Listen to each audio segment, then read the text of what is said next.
En las sombras de Medellín, durante los turbulentos años 80 y 90, un hombre se alzó como uno de los sicarios más letales del cártel de Medellín. John Jairo Velázquez Vázquez, conocido como Popeye, mano derecha de Pablo Emilio Escobar Gaviria. Su vida fue una espiral de violencia, lealtad y crímenes que marcaron a Colombia. Este documental desentraña cómo un joven de Yarumal se convirtió en el jefe de sicarios de un imperio criminal y cómo su entrega a la justicia en 1992 cambió su destino. Quédate, porque la historia de Popeye revela el costo de vivir en el corazón del narcotráfico. John Jairo Velázquez Vázquez nació el 15 de abril de 1962 en Yarumal, un pueblo montañoso de Antioquia, Colombia. Creció en un entorno humilde, donde las oportunidades eran escasas y la ambición podía llevar a caminos oscuros. Desde joven, mostró una determinación que lo distinguía. Buscando un futuro, ingresó a la Escuela de Suboficiales de la Armada Colombiana, donde su parecido físico con el personaje de Popeye le valió el apodo que lo acompañaría toda su vida. Más tarde, se unió a la Academia General Santander de la Policía Nacional, pero abandonó ambos caminos antes de completar su formación. La disciplina militar no era para él. Las calles de Medellín ofrecían algo más tentador: poder, dinero y un destino que lo llevaría al corazón del cártel de Medellín. En los años 80, Medellín era el epicentro del narcotráfico mundial, y Pablo Escobar, un hombre carismático y despiadado, estaba construyendo un imperio con la cocaína.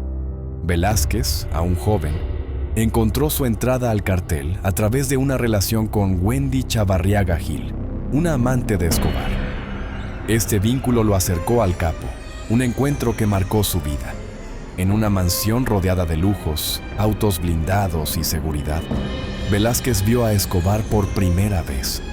La presencia del capo, con su aura de poder absoluto, lo cautivó. A partir de ese momento, su destino quedó sellado. Popeye no solo se unió al cartel, se convirtió en uno de sus lugartenientes más confiables, dispuesto a hacer lo que fuera necesario para proteger el imperio. ¿Cómo un joven de Yarumal pasó de soñar con la Marina a convertirse en un asesino temido? La respuesta está en un mundo donde el poder era la única moneda. Sigue, porque esta historia se vuelve más intensa. El cártel de Medellín no era solo una organización criminal, era una máquina de guerra que dominaba el tráfico de cocaína a nivel global. Escobar, con su riqueza y su red de influencias, necesitaba hombres leales y dispuestos a ensuciarse las manos. Velázquez, alias Popeye, se convirtió en uno de esos hombres. Como jefe de sicarios, comandaba a cientos de pistoleros, coordinando operaciones que iban desde asesinatos selectivos hasta atentados masivos. No era el líder supremo de los sicarios. Figuras como John Jairo Arias Tascón, alias Pinina, y Mario Castaño Molina, alias El Chopo, tenían rangos superiores, pero su lealtad y brutalidad lo hicieron indispensable. Su papel no era solo ejecutar, era planificar, organizar y asegurarse de que el miedo mantuviera a raya a los enemigos del cartel. Entre los crímenes que confesó, Velázquez admitió haber matado personalmente a unas 257 personas y haber coordinado más de 3.000 asesinatos.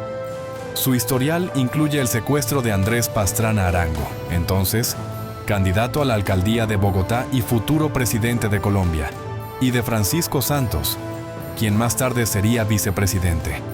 También participó en el asesinato del procurador Carlos Mauro Hoyos, el homicidio del gobernador de Antioquia, Antonio Roldán Betancur, y el magnicidio del candidato presidencial Luis Carlos Galán Sarmiento, para el cual suministró el arma. Uno de los actos más infames fue su complicidad en el atentado al vuelo 203 de Avianca en 1989, que mató a 110 personas en un intento fallido de eliminar al candidato César Gaviria, quien no abordó el avión. Estos crímenes no eran solo actos de violencia, eran mensajes de poder, diseñados para doblegar a un país. La relación de Velázquez con Wendy Chavarriaga Gil, la amante de Escobar, marcó uno de los momentos más oscuros de su carrera. Cuando Escobar sospechó que Wendy era informante de la policía, ordenó a Popeye eliminarla, a pesar de su romance con ella. En una decisión que definió su lealtad al capo, Velázquez organizó su asesinato. 2 sicarios la mataron a sangre fría en un café, mientras él observaba desde lejos, confirmando su compromiso con Escobar por encima de cualquier vínculo personal. Este acto no solo mostró su crueldad, sino también el precio de vivir bajo el lema de Escobar: plata o plomo. ¿Qué lleva a un hombre a traicionar su propio corazón por lealtad a un capo? La respuesta está en un mundo donde el amor y la muerte eran inseparables. Quédate, porque el camino de Popeye está a punto de tomar un giro inesperado. En 1992, el Cártel de Medellín enfrentaba su mayor crisis. Pablo Escobar, tras negociar su rendición en 1991, cumplía condena en la Catedral, una prisión diseñada a su medida, donde seguía manejando su imperio. Sin embargo, las tensiones internas crecían. Fernando Galeano y Gerardo Kiko Moncada, socios clave del cartel, fueron acusados de robar millones de dólares de una caleta, un escondite secreto de efectivo. Escobar, furioso, ordenó su ejecución, y Velázquez, junto a sicarios como el Chopo y el Titi, llevó a cabo la masacre en la Catedral. Esta purga no solo eliminó a 2 aliados importantes, sino que desató una guerra interna. Los familiares y socios de Galeano y Moncada formaron los Pepes, perseguidos por Pablo Escobar, un grupo que unió fuerzas con el bloque de búsqueda de la Policía Nacional para cazar al cartel. En el futuro aquí vamos a ver a Castaño y a sus amigos, todos para la cárcel o todos extraditados, y Granobles, Romaña, Jojoy, Acacio, abiertamente narcotraficantes y terroristas para un ministerio, para una gobernación o para el Congreso. No, caramba, si por ahí comenzamos a hablar, qué desastre se vuelve a presentar en Colombia. La purga de la Catedral tuvo consecuencias devastadoras. El gobierno colombiano, alertado por la violencia y las actividades criminales que continuaban desde la prisión, decidió trasladar a Escobar a una cárcel convencional. Temiendo una trampa, Escobar escapó de la Catedral en julio de 1992, junto con Velázquez, su hermano Roberto Escobar y otros lugartenientes. El escape fue caótico, con los hombres huyendo a través de las montañas de Antioquia hacia casas de seguridad en Medellín. Durante meses, Velázquez se movió como un fantasma, coordinando operaciones y evadiendo a las autoridades. Pero la presión era implacable. El bloque de búsqueda, respaldado por inteligencia extranjera, y los Pepes, con su conocimiento interno del cartel, estaban cerrando el cerco. En octubre de 1992, la situación era insostenible. Roberto Escobar, el hermano mayor de Pablo, convenció a varios lugartenientes, incluido Velázquez, de entregarse a la justicia. La decisión no fue fácil. Escobar, aún prófugo, veía la entrega como una estrategia para mantener el control desde dentro del sistema. Velázquez, leal hasta el final, aceptó.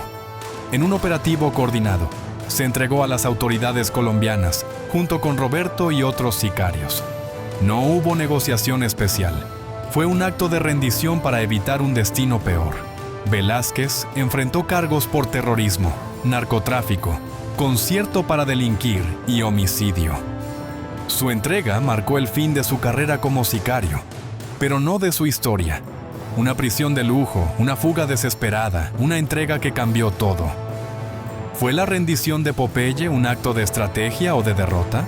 Sigue, porque esta historia está lejos de terminar.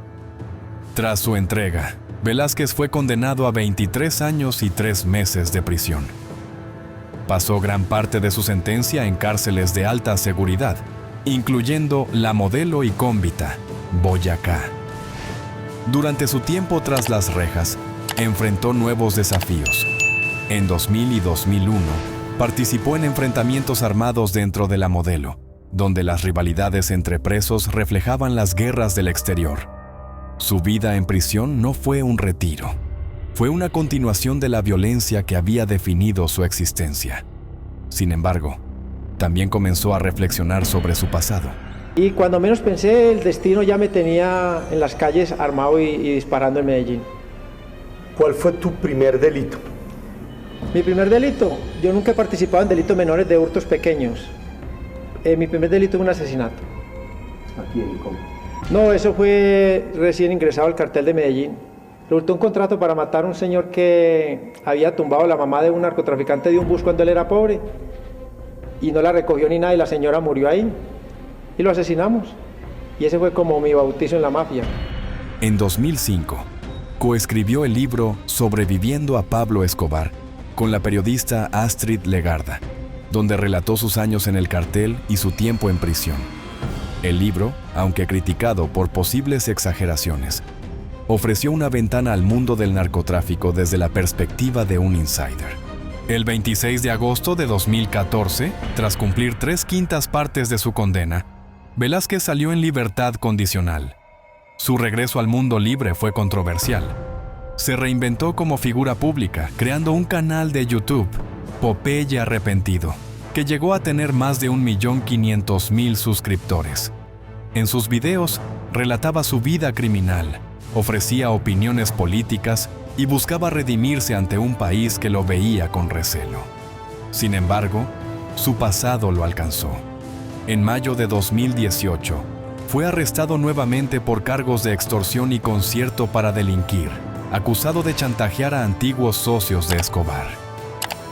Encarcelado en la prisión de Valledupar, su salud comenzó a deteriorarse. En diciembre de 2019, fue trasladado a La Picota en Bogotá, tras ser diagnosticado con cáncer de esófago terminal. El 6 de febrero de 2020, John Jairo Velázquez murió a los 57 años, dejando tras de sí un legado de sangre y controversia. La vida de Popeye no terminó con su entrega en 1992. Su historia continuó en prisión y en la esfera pública. ¿Pudo un hombre como él encontrar redención? Quédate, porque su legado plantea preguntas que aún resuenan. La historia de John Jairo Velázquez Vázquez es un retrato crudo de un hombre atrapado en el torbellino del cártel de Medellín. No era un héroe ni una víctima, sino un producto de un tiempo y un lugar donde la violencia era la moneda de cambio. Sus crímenes, 257 asesinatos personales, la coordinación de miles de muertes, secuestros de figuras políticas y atentados como el del vuelo 203 de Avianca, dejaron una cicatriz imborrable en Colombia. Pero su entrega en 1992, su vida en prisión y su intento de reinvención como youtuber muestran a un hombre complejo, atrapado entre la lealtad al pasado y el deseo de un futuro diferente. En los años 80 y 90, el cártel de Medellín transformó a Colombia en un campo de batalla. Hombres como Popeye fueron los soldados de esa guerra, ejecutando órdenes que costaron miles de vidas. Su entrega a la justicia no borró su pasado, pero marcó un punto de inflexión para el cartel, que colapsó tras la muerte de Escobar en 1993. Hoy, el nombre de Popeye es un recordatorio de una era oscura, pero también una advertencia sobre las consecuencias de elegir un camino de violencia. Su vida plantea preguntas difíciles. ¿Puede un criminal redimirse? ¿Es posible dejar atrás un legado de sangre? Esta historia invita a reflexionar sobre el costo del poder y las decisiones que definen una vida. Velázquez tuvo poder, respeto y temor, pero también enfrentó un final marcado por la enfermedad y la soledad. Comparte este relato. Deja tu comentario. ¿Fue Popeye un monstruo, un soldado leal o un hombre buscando redención? La verdad no debe quedar en el silencio.